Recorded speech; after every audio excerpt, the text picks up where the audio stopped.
thank you for encouraging students to think about the challenges that EU faces in this ever-changing world, and also for outlining Latvia's EU presidency's foreign policy agenda. And as you rightly mentioned, students knew that they will have the opportunity to ask you questions. What we didn't tell them is that they will have the opportunity to do much more than that. Now don't be shy. Yeah. So now is the possibility to ask questions and or express yourself. But when you do so, please stand up, identify yourself, and then go ahead. My name is Aldis Bullis. I'm a PhD student in economics. Thank you for your introduction speech. My question is, could you explain, please, the role of your institution in international economic relations? European Union and Brazil, China, India, and how it looks in comparison with, I think, Trade Commissioner, General Directorate, Trade. How do you share these responsibilities? Thank you, and I wish you a lot of luck in your job. Thank you. Thank you. I guess I will need it. Your question is very interesting because we have spent a lot of time thinking and discussing among ourselves in the Commission how to structure in the best possible way the work. Because, as you probably know, I have responsibility over the overall foreign policy and security policy. I have what some call a double hat. Actually, it's more than double, so it can cause some identity crisis probably over the 5 years. But I am at the same time Vice President of the European Commission and High Representative for Foreign Security Policy, and I chair the Foreign Affairs Council, which means the 28 ministers of the 28 member states. And I also am the head of the European Defence Agency. And this, in principle, sounds coherent. The point is that when you come to foreign policy, to foreign and security policy, you very soon realize that there's a lot of things that are not called foreign policy, but are part of a foreign policy strategy. Trade, as you mentioned very rightly, but also climate, energy, migration, development and cooperation, crisis management. And if you look at all different portfolios, it's difficult to identify one of the portfolios of the commissioners that does not have an external impact, because in the world of today, all internal policies do actually have an external influence, and vice versa. Everything that happens in the world, economy is the perfect example, has an influence on the internal policies, also politics sometimes. So what we decided to do is to, in this case, have a group of commissioners, including the one on trade, Cecilia Malmström, but also including the one on neighborhood and enlargement, the one on aid, the one on crisis management, and also adding some of the others. For instance, we had the first meeting together with the climate commissioner and the energy, and we're going to have others with others, to make sure, try to make sure that our policies are going in the same direction, and our instruments that stay in different buildings physically and in different directorates and in different offices are at least coordinated so that they can work together, or we can use them together for the same political purpose. When it comes to trade, one of the, I would say probably, two biggest challenges that we have. On one side, the overall multilateral system for trade. This is true for trade, but this is true also for other multilateral instruments that we have. Europe, I think, could do a lot to make sure that multilateral forum work effectively. And this is one of the biggest problems of our time. We have a world that after the fall of the Berlin Wall, after 25 years, what is your average age?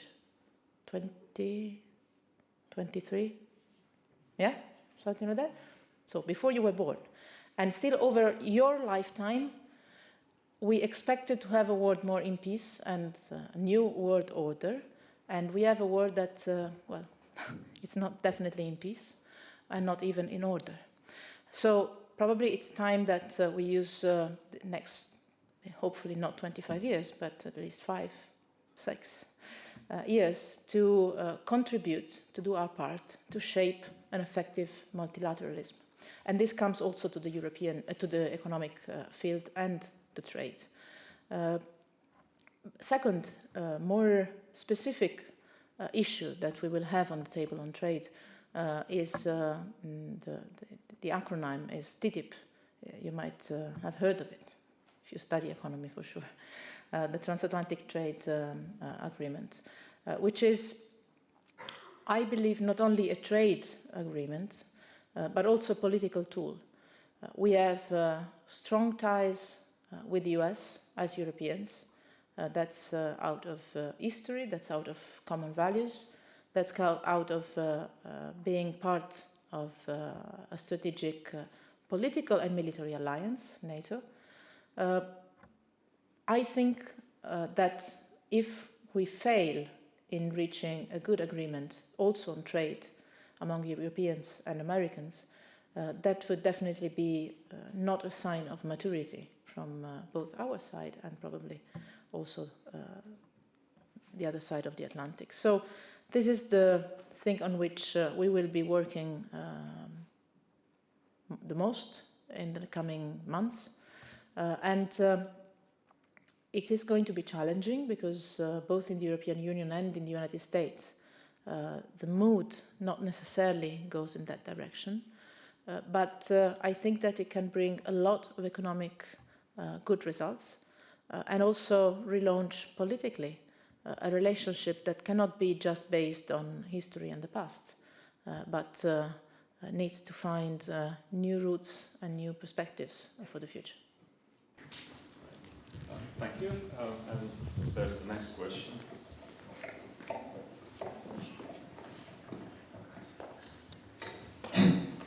Hello, my name is Richard Bambals. I'm a student, PhD of political sciences here at this faculty, and also at the same time Latvian diplomats dealing with CSDP. That's part of your portfolio. So basically I have one question. A month ago, in written comments to European Parliament, you mentioned that you would be in favor of possibly reviewing European security strategy. But last year, 4 think tanks, including Italian one, they designed this report on European global strategy that goes much more beyond just a security strategy. It goes for, let's say, European foreign policy strategy. So my question is whether you would be in favor of just reviewing the European security strategy or be more ambitious and go for the very first European foreign policy strategy. And in such regard, what role for the EU and NATO relations? Do you have any specific suggestions already in your mind that you could probably elaborate on and discuss with us? Thank you. Thank you. That's a great question. And I was discussing that yesterday in Brussels with many different people. You would guess probably that I would go for the most ambitious one. I think that, well, first of all, our security strategy is of 2003. Today we were just reminding that it states that Europe has never been so much in peace as it is now, it states. Obviously, in 2003, that was true. In 2014 or 2015, that is not the case anymore. And the security environment has changed dramatically. Not only, but Europe has changed dramatically for better, and has instruments, but I guess you know better than me, has instruments in the security field that didn't have in 2003. We have technically capacities and capabilities that we didn't have and that we didn't even think it was possible for Europe to have.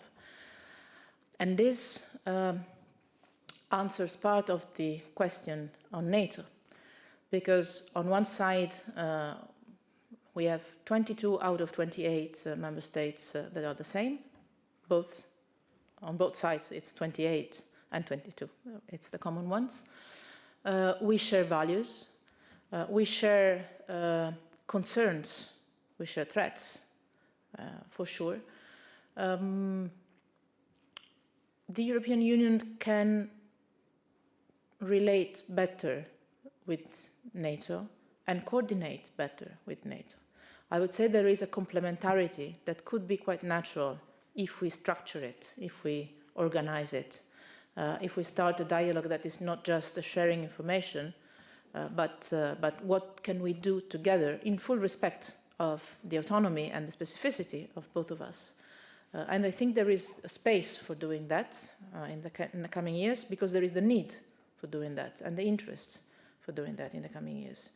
But your question is very interesting, because it points out the basic dilemma, which is security just security, or is also other parts of foreign policy related to security? And I think that is the key conceptual challenge we have in front of us. Normally in Europe, if you ask someone, I guess it's here, as it is in England or in Greece or in Finland, security, the first answer anybody would give you is related to military. That is the immediate association that normally we do. But actually, if we look at security in terms of the everyday life and also the life of the states and of the organizations, that is related also to many other things. It's related for sure to economy, it's related to energy, and it is related to climate change. The first time I heard, it was many years ago, in the US, someone saying that the first national security threat for the US could be climate change. To me, Italian sounded, and still I'm Italian, so climate change would affect quite dramatically the coast of the country. In Europe, I should say the country I know best. This is something I tell you. Once we get to Brussels, we're not Italians or French or Latvians, we are all Europeans, and that's good. But the usual way in which we refer to our countries is not my country, is the country I know best, which is something that might sound a little bit strange, but I just wanted to share it with you. But yes, there is, I think, a growing awareness of the fact that there are different dimensions of security. And that we have different tools for security, not all related to the military one. And on the other side, the military tools that we have are good and useful and interesting for strictly security issues, but also for humanitarian work or other kind of dimensions. Think of research and industry, for instance. So the interconnection between the two, security and foreign affairs, and foreign policy, is much stronger than I think we conceptually elaborate. And on the other side, the border that separates the two fields is weaker and weaker and more fragile. So yes, I think we need to review our security/foreign policy strategy. But even this, whether it's a security strategy or a foreign policy strategy, is probably going to be put on the table for a broad debate. Because what I'm interested in is not just drafting a paper. That could then be the new security strategy or the new foreign policy strategy. I think what we need is a large public opinion debate about these issues, and making sure that the security strategy or the foreign policy strategy that we work on reflects not just the work of few people closed in a room, but is the result of a collective exercise that includes universities, think tanks, also NGOs, and different political stakeholders inside Europe, and maybe also with some inputs from outside, knowing that what comes from the outside needs to be elaborated, needs to be read. But still, I think we need to have that kind of approach. Not just getting to the paper, but the process is probably going to be more interesting than the paper itself. Right, thank you. And I believe we have 2 questions, so we'll proceed with this. First of all, thank you for an interesting speech. As a student from Georgia, I would use this opportunity to ask you to talk more about Eastern Partnership and to share your personal attitude towards this issue. Thank you. Thank you. But as you are a student from Georgia, I could also ask you to brief me about your country, because to me it's key. I mentioned it very briefly, I think, in my introduction, the fact that, sorry, we don't see each other. The fact that it's key not only to concentrate on what is happening in Ukraine, but also to guarantee that in the Eastern Partnership we have success stories. And Georgia and Moldova, in different ways, are going to be critical in this respect. And the elections coming up in Moldova, but also the political changes that are happening in your country, are interested for me to understand and to read in the appropriate and right way in order to guarantee that we have continue to have a very good cooperation. I'm going to chair the EU-Georgia Association Council meeting on Monday, and I'm sure I will have more elements there.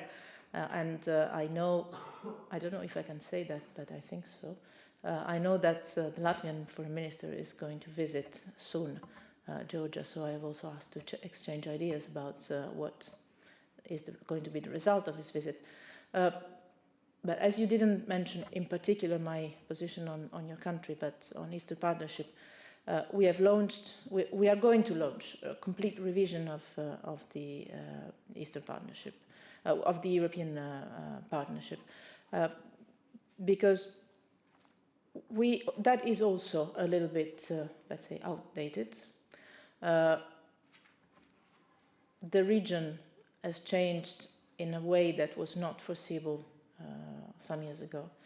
And to me, the most relevant thing would be to try and understand, together with our partners, how we make sure that we find the appropriate means to support our bilateral relations and what is happening inside the countries, because every country is different from the other. You know that here much better than any other in Europe, but each country is different. And if we think that we can apply the same, even mental structures or instruments to our bilateral relations, European Union, Georgia, European Union, Moldova, or others, we do, I think, a big mistake. What I think is needed, but we will have, again, here, we will take the next, I would say, 7-8 months to do this process, to engage actors, different actors, not only state actors, in this dialogue, to understand each and every country, what are the best ways to go on, in which kind of reforms, with what kind of instruments, and making sure that our partnerships are not perceived anyway and anywhere as either a paternalizing instrument or a threat to the neighbors' neighbors. Because I think this is also our responsibility, to make sure that having closer links with the European Union is not an element that can cause internal divisions in countries or external tensions in the regions.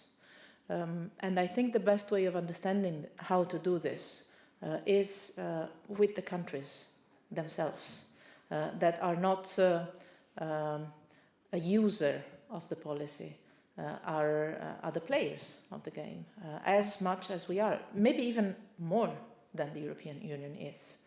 So this is a little bit the way forward, but I might take 5 minutes after we finish to get your ideas on what's happening in your country, if I can. Thanks. Yeah, it seems that we had a rather slow beginning, but then the questions are starting to pop up towards the end. So I would suggest that we collect several questions on this part of the auditorium, and then we can proceed from there.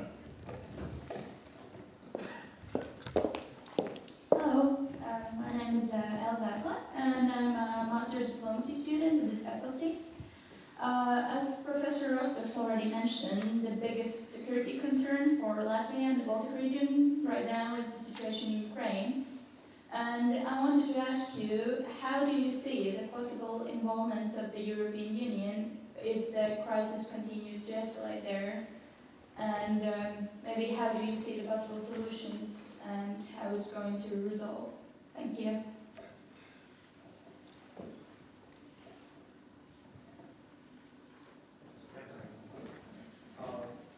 Hello, my name is Wilmers and I'm also a diplomacy student in this faculty, and my question is rather similar to the previous one. The current situation that I see is that the EU's policy towards Russia in respect to Ukraine is sort of a race against time. Will Russia cave in on economic sanctions before Ukraine's military forces kind of cannot hold back the supply of arms that Russia is providing to the rebels anymore?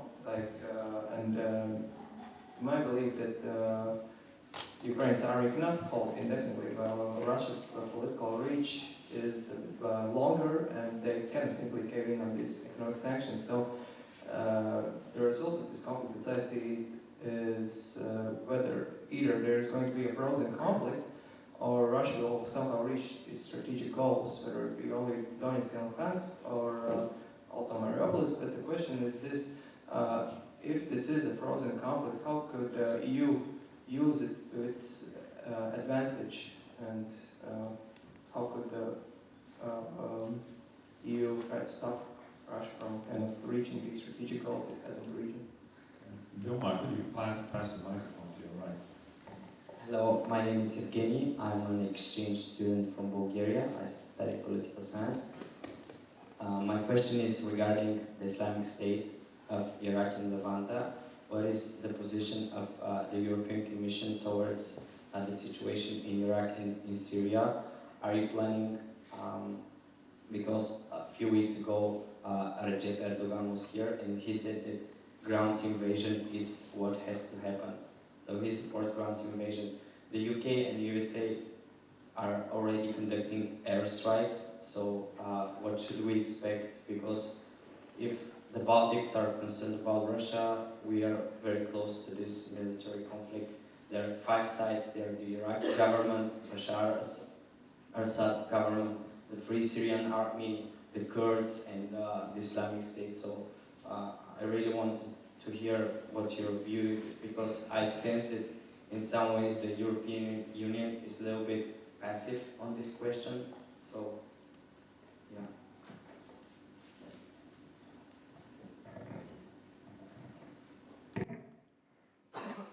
Good. Ukraine. I was surprised that that question was not coming up before. I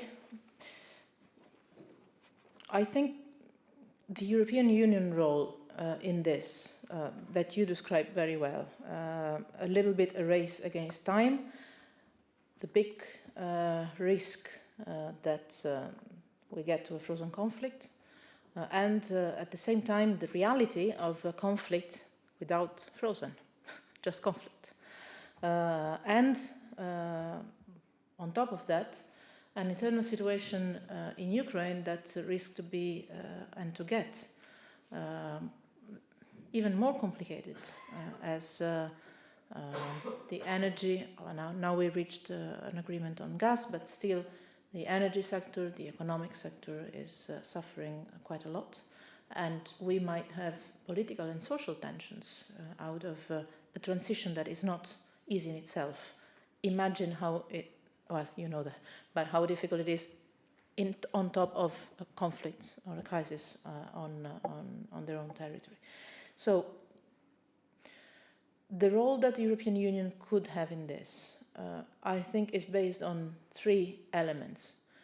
And the mix of the 3 elements, the balance that we will find through a discussion and a decision that we will have to take all together.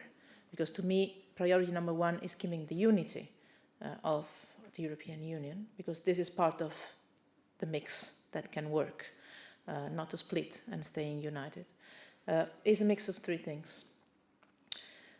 The economic pressure, as we all say that we don't see and we don't want to see a military escalation in that concern. We all say, both in European Union and in NATO, all the 28 on both sides, European Union and NATO, that the solution to the crisis is not and cannot and should not get to the military. The pressure through economic sanctions that do work economically.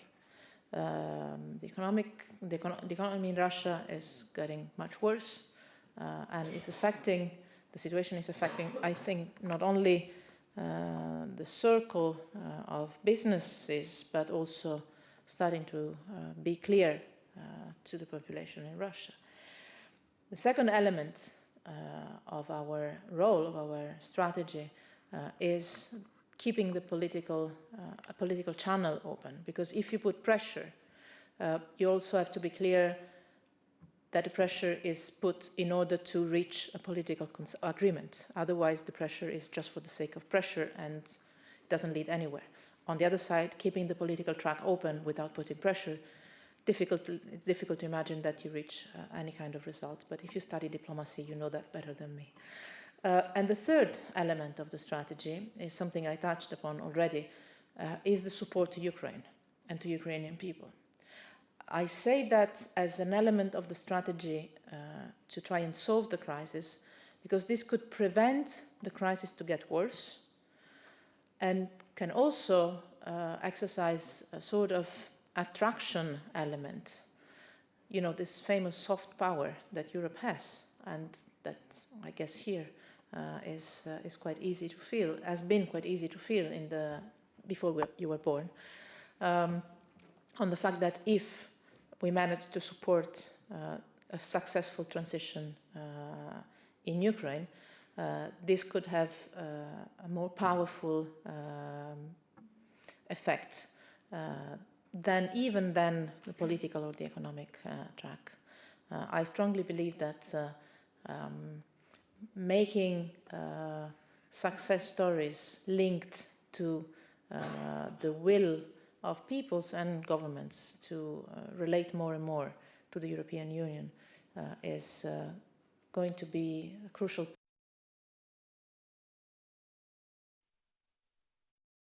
part of building a safer environment. The other thing we have to do is, I believe, stressing the fact that the European Union is not and has not to be perceived as against anyone. We have managed in the past years, both in the European Union but also in NATO, with many difficulties and many limits that I don't want to underestimate, but still to work in a cooperative mode with many different partners. I'm not talking only of Russia now, but also of many others. And the core message of the European Union is this, that out of sharing a common vision or a common interest sometimes, you can find, even if you're very different and you have different perspectives and different habits and different standards, you can find even limited fields of cooperation. And that can lead you to further positive steps. I know it is, in these times, probably the most difficult message to pass.